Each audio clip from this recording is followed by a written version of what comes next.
When most of us picture World War II, we have a very specific, a very Hollywood mental newsreel playing in our heads. We do. You've got the gray, stormy beaches of Normandy. You've got the humid, you know, mosquito-filled jungles of the Pacific. Right. Maybe the frozen steppes of the Eastern Front, if you're really into it. It's a very familiar script. It is the over-there narrative. The war happened in Europe, or it happened in Asia. And the Western Hemisphere was just the factory, the safe haven. But I found this detail in our research that just completely short-circuits that whole narrative.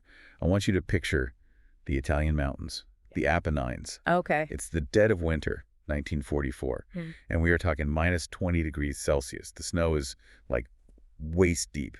And marching through that freezing sludge, fighting uphill against hardened Nazi divisions, are 25,000 soldiers. Yeah. From the tropics. The Brazilian Expeditionary Force. Exactly. Yeah. And it's not just them. At the same time, you have Mexican fighter pilots, the Aztec Eagles flying bombing runs over the Philippines. You have German U-boats sinking oil tankers right off the coast of the Gulf of Mexico. The war wasn't just over there. It was right here.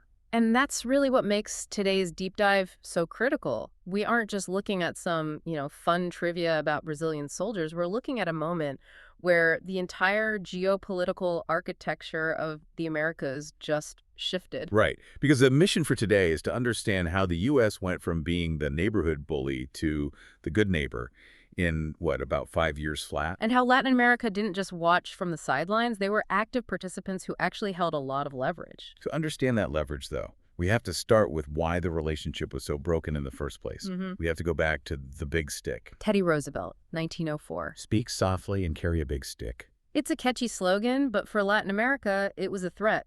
The big stick ideology essentially said the U.S. had the right to act as an international police power. So if a country couldn't pay its debts, or if there was unrest that threatened, say, U.S. business interests, the Marines would show up. And they did. A lot. Nicaragua, Haiti, the Dominican Republic. So by the time we get to the 1930s, the vibe toward the U.S. in Latin America is incredibly hostile. Totally. Washington isn't seen as a protector. It's seen as an imperialist overlord. And this becomes a terrifying problem for U.S. strategists when Hitler and Mussolini start rising to power. Because the Axis powers, they weren't ignoring Latin America. They were actively courting it. Aggressively. I mean, this is the part that often gets left out of the history books. Germany and Italy were making these massive commercial and military overtures. I saw they were training armies in Chile and Argentina. Yes. There were direct flights from Berlin to Rio. They were even making noise about the vulnerability of the Panama Canal. Which is the strategic jugular of the U.S. Yeah. If the canal goes, the U.S. Navy is literally cut in half. Precisely. And the U.S. War Department went into a total panic. They realized if they keep waving the big stick, they're going to push the entire continent right into the arms of the Axis. But there was an even deeper fear, right? The fifth column. Yes. I saw that term all over the source material. It sounds like the title of a Hitchcock movie. It really felt like one to them.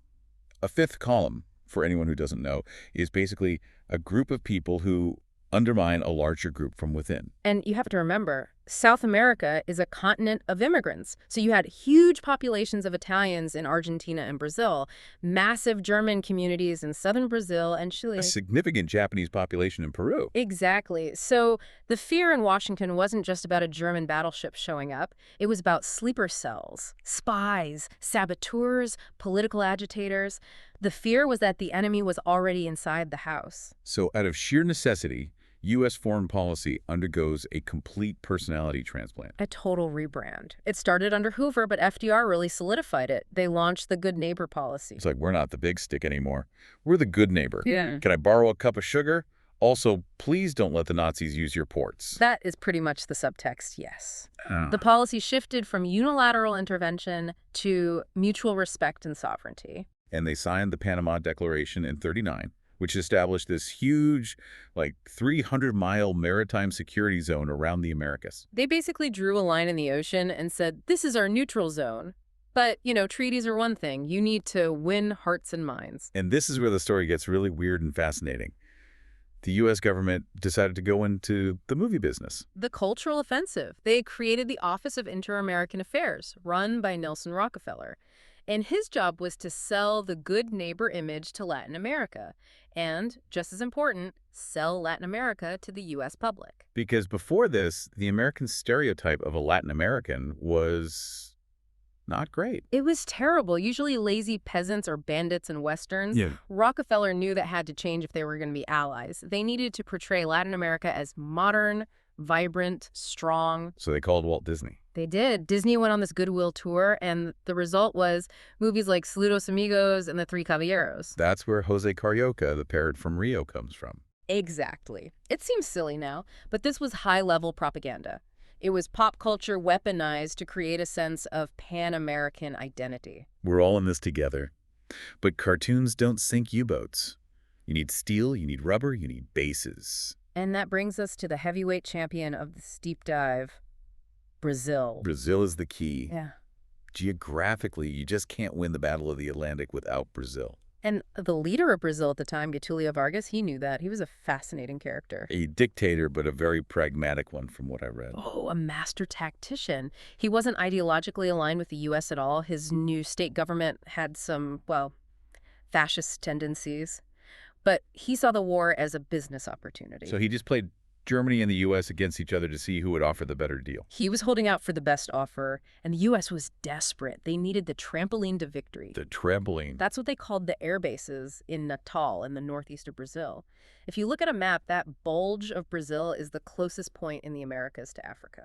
Ah, so it was the essential refueling stop. The only stop. You couldn't fly a short-range fighter across the Atlantic without stopping there. So Vargas says, you want the trampoline? Fine. But I want a steel plant. Exactly. He didn't just want cash. He wanted the means of production. He demanded the U.S. fund the Volta Redonda steel plant. It was massive. It essentially kick-started Brazil's industrial revolution. Talk about leverage. Build me a modern economy, and I'll let you land your planes. And he got it. Brazil received something like 70% of all Lend-Lease aid that went to Latin America. But Vargas knew that to really secure a seat at the peace table, he had to put skin in the game. He had to send troops, the Brazilian Expeditionary Force, the EVI. This was a huge gamble. And it brings us to the smoking snake, which is one of the best insignias in military history. I love this story. Break it down for us. So back in Brazil, the skeptics, and there are a lot of them, they used to say it's more likely for a snake to smoke a pipe than for Brazil to send troops to fight Hitler. It was their version of when pigs fly. Precisely. So when the troops actually deployed to Italy in 1944, they just leaned right into the joke. They designed a patch with a green snake literally smoking a pipe. And their slogan became, the snake is smoking. A cobra está fumando. It was a message to the doubters back home and the enemy abroad. That is incredibly tough. Yeah. But when they got to Italy, it wasn't a smooth start, was it? No, it was a culture shock and a logistical nightmare. They arrive in Naples, and their uniforms were olive green. Which looks a lot like German uniforms. So the local Italians were terrified. They thought the Nazis were back. So what broke the tension? The locals got close enough to see the soldiers, and the FEB was diverse. It had Afro-Brazilian soldiers, soldiers of indigenous descent, European descendants, and the locals realized, okay, these are not the Germans. But the real enemy wasn't just the Nazis, it was the environment. I still can't get over the image of guys from Rio fighting in minus 20 degrees. Yeah. They were so ill-equipped at first, they didn't have proper winter boots. They suffered from trench foot, frostbite, and they were thrown into the Gothic Line, a series of heavily fortified German positions. This brings us to the Battle of Monte Castello. Their crucible. It wasn't one battle, it was a months-long siege. The Germans held the high ground. The Brazilians launched 3 assaults that failed miserably. Heavy casualties. Morale was just shaking. But they didn't quit. No. On February 21st, 1945, they launched a 4th assault alongside the U.S. 10th Mountain Division, and they took the peak. That must have been a massive validation. It was redemption. It proved to the Allied command, who frankly had been very skeptical of tropical troops, that the Brazilians could adapt and defeat experienced Wehrmacht divisions. So Brazil is the star player in Europe. But we can't ignore the other major contribution from Mexico. Right. Mexico's entry into the war was different. It was provoked. In 1942, German U-boats sank 2 Mexican oil tankers in the Gulf of Mexico. I mean, that's an act of war. You can't ignore that. You can't. Mexico declared war on the Axis powers. And they organized the Squadron 201. The Aztec Eagles. Great name. They were an elite fighter squadron. They trained in the U.S., which itself was a huge diplomatic breakthrough, and then they were deployed to the Pacific Theater. So while the Brazilians are in the snow in Italy, the Mexicans are in the heat of the Philippines. Exactly. They flew P-47 Thunderbolts, close air support, long-range bombing missions. They flew nearly 800 combat sorties. So a smaller contribution in terms of numbers, but symbolically, it was massive. The first time in history that Mexican armed forces fought outside their national territory. And just like Brazil, Mexico used this wartime boom to transform their own country, the Mexican miracle. Okay, so those are the two main combatants, but wars run on resources. We have to talk about the supply chain. You cannot run a mechanized global war without oil. And for that, the Allies needed Venezuela. The gas station of the Allied war machine. Absolutely. The U.S. Navy basically built a steel ring around the Venezuelan coast because the Caribbean was just crawling with U-boats hunting those tankers. But this deep dive isn't all heroism and industrial booms. There's a darker side to this good neighbor alliance.